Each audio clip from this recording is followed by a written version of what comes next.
Hello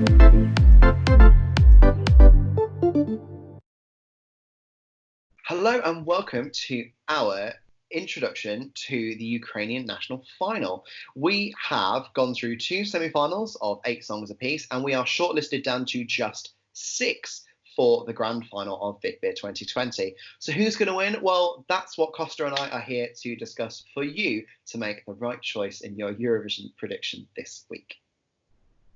So, Costa, I'd like to call you our resident Ukrainian expert. You know all things Ruslana, all things Andriy Danilko, and obviously Tina Karol and everyone's favourite Jamala, meme or no meme.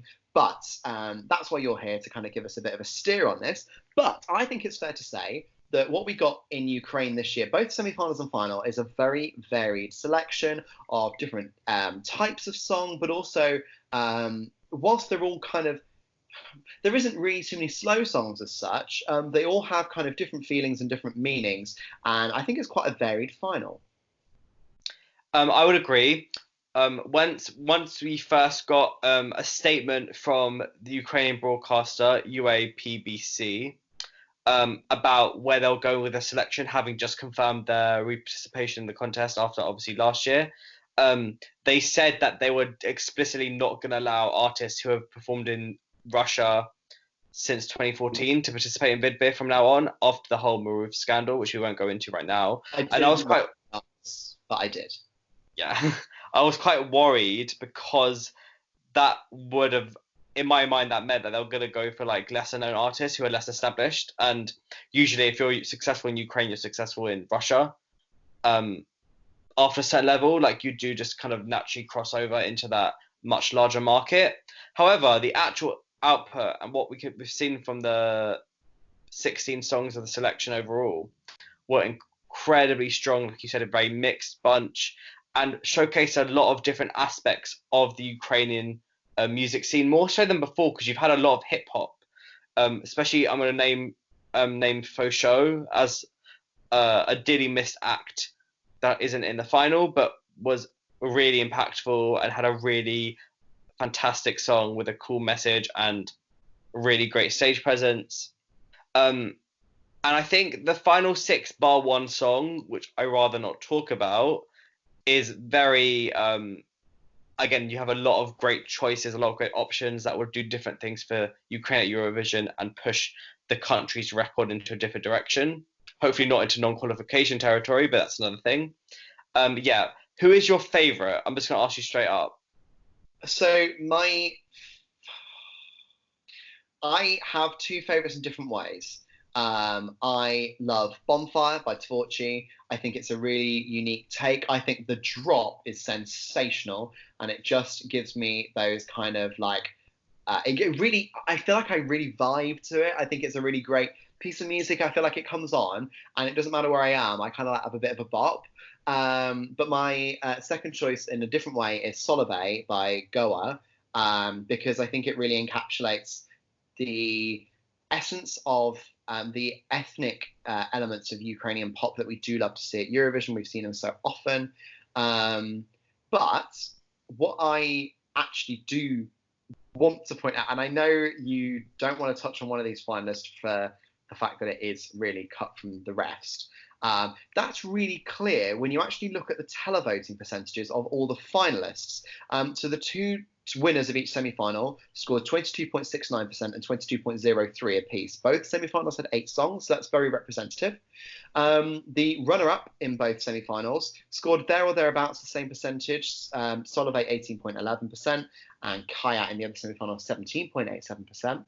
But then third place in the first semi-final was 16.28%, with even more importantly, fourth place being 14%. Whereas in the second semi-final, 4 songs were within a percentage of each other. The qualifier scored 11.56%, and actually the song in, this must be 6th place in the televote, was 10.77%. So that tells you that in semi-final 2, there was 2 very strong entries with the public at home, and in semi-final 3, there was actually 4.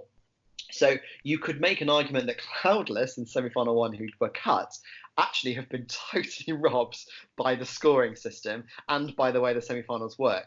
Well, by Tina Karol, because she gave them 2 out of 8. and the other two juries put them in the top three. Yeah. And this is a flaw with the Vidbir system that hasn't been rectified, especially post Jamala. They thought, oh, we can get rid of Jamala and then it will be fine. Not quite. Yeah. You are absolutely right. It's a really bizarre format where you have three judges that are really corruptible because they're public figures.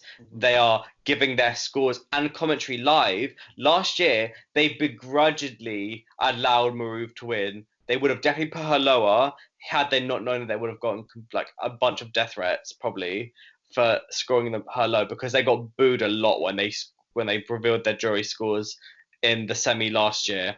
And interestingly to know about the numbers, Maruv had a much larger lead with the televote from her semi. She had about almost 8% above the next song down, whereas this year the margins are almost like for Goe and Kroot, which is actually the largest margin, is only 4%, so almost half before.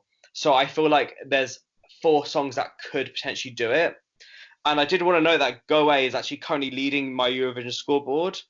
Wow. By almost 10,000 points, which is a shock. But the song has a still breathing Samantha Tina-esque backing behind it, where it's a bit wacky, but in a very kind of addictive and alluring way. And I think it would really have some momentum in Rotterdam because it would be so different from everything else.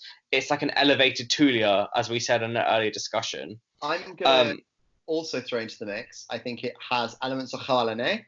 And I think it also has elements of Igranka in it being edgy, urban, and yet representative of national cultures in terms of some of the instrumentation that's been used with the electronics. So I think there are really strong fan favourite vibes that Solveig gets, and that's why it's top of the scoreboard. And as we touched upon, that is, my second favourite. Unfortunately, it won't win because 2 of the juries gave it 5 and put it outside of the qualifiers. However, Verka Serdushka, Andriy, his name is Andriy, put it top. So if Andriy was to give them another 8 points in the final, potentially they could move them up into if they get second across the board. However, I think Solveig is doomed to come 4th. If I'm going to give a solid prediction, I will say based on the numbers we have. First of all, it's noteworthy. Sforci and Kroot both have a similar level of the shares, but we don't know how many votes were cast. So one could be a lot more than the other. We don't know that information yet. However, Kroot did slightly better in the jury because it got 2 8-point and then a 7-point, giving it a perfect score overall. Whereas Bonfire was a little bit more mixed. So if that's honoured in the jury vote, then potentially you have a 6 and a 5, because the voting margins are so tight. There's literally 6 points. There's only 5 points between the top and the bottom acts. It's absurd structure. I really hate it, but it does make it a nail-biting final. It's interesting. Because the and we talked about this is the televote percentage. We'll touch on this with the jury very quickly. In semi-final 1, as we touched on, Kroot with 99 scored 23 points. The runner-up, Vegan, scored 19, Solveig scored 18, and then the next best was 2 songs on 14. Whereas in the other semi-final, where the scoring was a little bit more scattergun, as we've said, the televote reflected this as well, the scoring from the jury here, 21 was the highest score for Bonfire, 19 for Kayat, 17 for Horizon, 16 for Maze, which was Monzu featuring FMF Sure in the semi-final, and then Get Up as 14. That was Elena Ivashchenko. So it's interesting to see that the first semi-final had 5 songs above the score of 14. The second semi-final also did, but they were much kind of closer together, whereas the first semi-final was really, we've made a decision on a top 3. Also, you're absolutely right that Solveig got its 8 from Andrew Danilko. Tina Carroll and Vitaly Drozdev had practically identical jury votes in the first round, in the first semi-final, bar 1 or 2, where they didn't agree. They pretty much gave the same scores throughout. Whereas in the second semi-final, it was that Andrew Danilko and Vitaly Drozdev were kind of on the same page with the scores they were giving. So whether or not when we actually see them together in this 6-song final, where they might match up better, or maybe even Costa will find a consensus when we see them on Saturday night. But you're absolutely right, because the margins are so small, and then it's converted into points, and then it's points from the televote. It's very much the Strictly way of working if you're a UK viewer. You kind of convert your 2 votes into 1, and then you actually get a grand total of effectively 12. Sorry, I just had a shudder thinking about Saturday because I'm so nervous. Why? And it's because I love Vidbir so much. I just love the songs, and I just really want them to send a good song. And I feel like there are 3 very really solid entries, I think, and there's one that I think is a good entry, but I just don't like it as much. And I think that shudder was actually war flashbacks from 2019, and the trauma I endured for 3 weeks rooting from a roof, only for her to win, and then to have her Eurovision participation snatched within 24 hours was quite traumatic for me and a lot of fans, actually. I would just love for Kroot to win and to just float its way to Rotterdam, because it's such an ethereal, beautiful song. And as it proved, with the highest overall scores so far, it is competitive, at least in a national selection. So I think it would stand out very nicely in a Eurovision semi. I think it can maintain their qualification record, and I think they already have a really great stage show for it. I just love that it kind of brings me some Joanna Newsom into Eurovision, but in a very Ukrainian way. So, and it makes me feel really good. However, caveat, Kroot is opening the final. Therefore, it might be hard for her to remain memorable. As unique as the song is, it's very hard to win a Eurovision national final from first.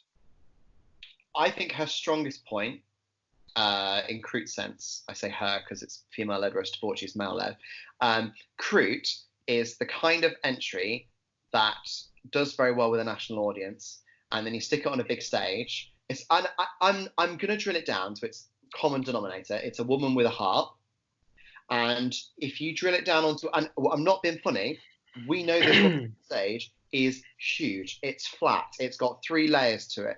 And you put that on a big stage, it gets swallowed. Whereas I think something like Bonfire is dynamic. I think it's got the way that you could present that live. We've seen it done by a number of acts that I think it becomes a really easy to stage Eurovision entry.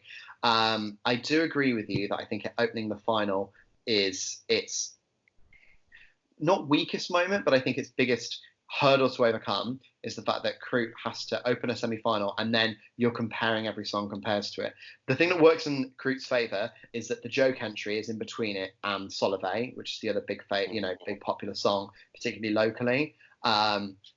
Vegan being the joke entry, not because it's a joke song, but because the lyrics are what makes it a joke entry. It's a bloody good pop song. If you rewrite, and I actually said the first time I listened to this, I was actually listening with somebody else, and I turned and I said, if you rewrote the lyrics to that, you could have a brilliant pop song. It's extremely catchy. It's extremely effective. It's a very current pop song. The lyrics are what lets it down, because obviously she's trying to make a mockery of veganism. And for me, it doesn't translate. Obviously, it's an English song, but I don't think it will translate to a wider audience who are just going to sit there and go, she's talking about being a vegan. And it doesn't matter if it's a joke. If it's her point is to make a mockery of that, I don't think it translates. And my biggest worry is that Jerry Heil could slip through by being a brilliant pop song that's kind of jokey. And you never know, do you? We talked about this, the viewing figures. You never know how many people are going to vote in a final. You never know how many people are going to watch a final and vote. And my worry is that people who have only turned on Vidbir for the final go, oh, pick it.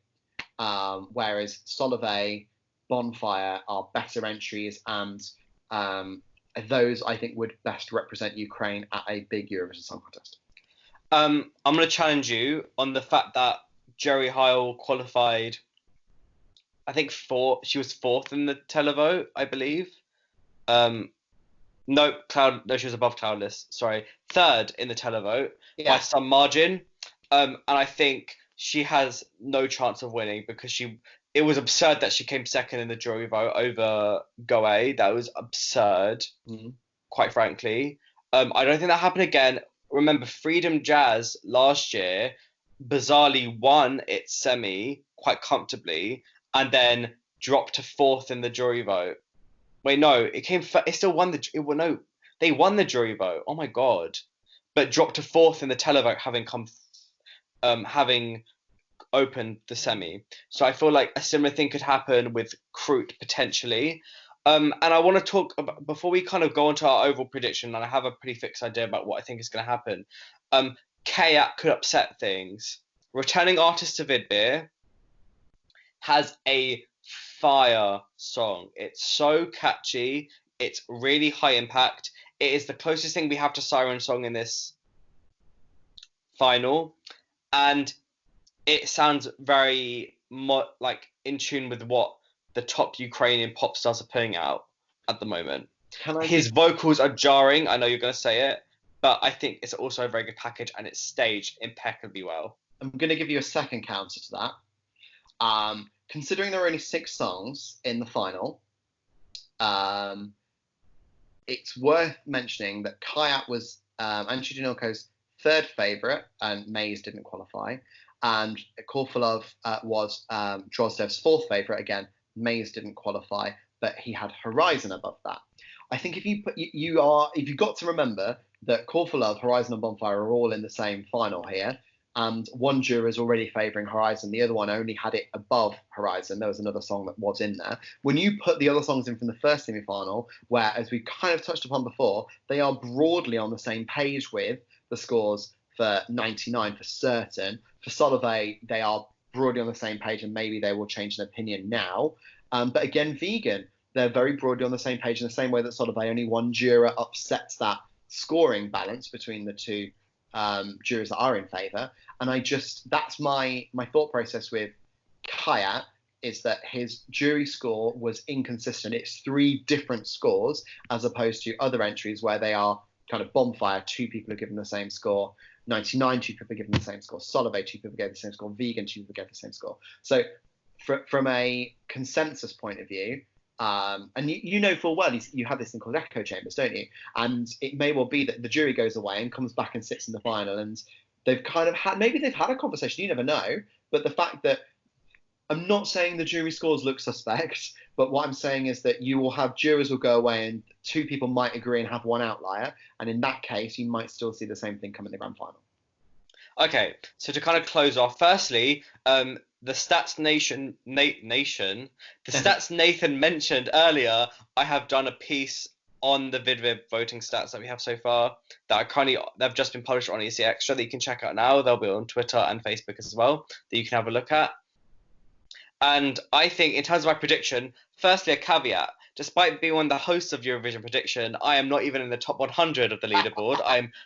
I'm shockingly bad at predicting national finals. However, here's what I think is going to happen. The 6 songs of the final can be split into 3 tiers. Tier 1, Chanceless, and I'd put David, Axelrod, Complete No Hope, awful song. Tacky staging, why is it in the final? Jerry Heil, bizarrely high jury vote, quite distant in the televote for that semi.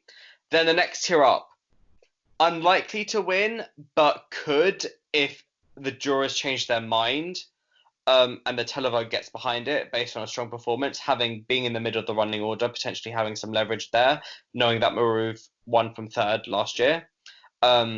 I put K out due to the lack of jury love, and then Solove will go away above that as 3rd, potentially upsetting the top 2, especially because the live performance was quite messy because the singer was clearly a bit nervous. I think she will recover and improve, especially if the staging does change, which tends to happen in Vidbir from the semis to the final.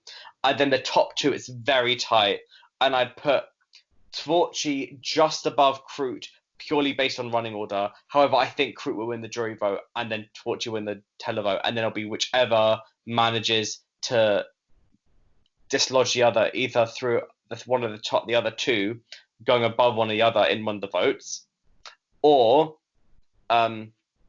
whichever way that a tie is broken in Vidbir, which I'm not 100% sure of, because I don't think there hasn't been a tie for first yet.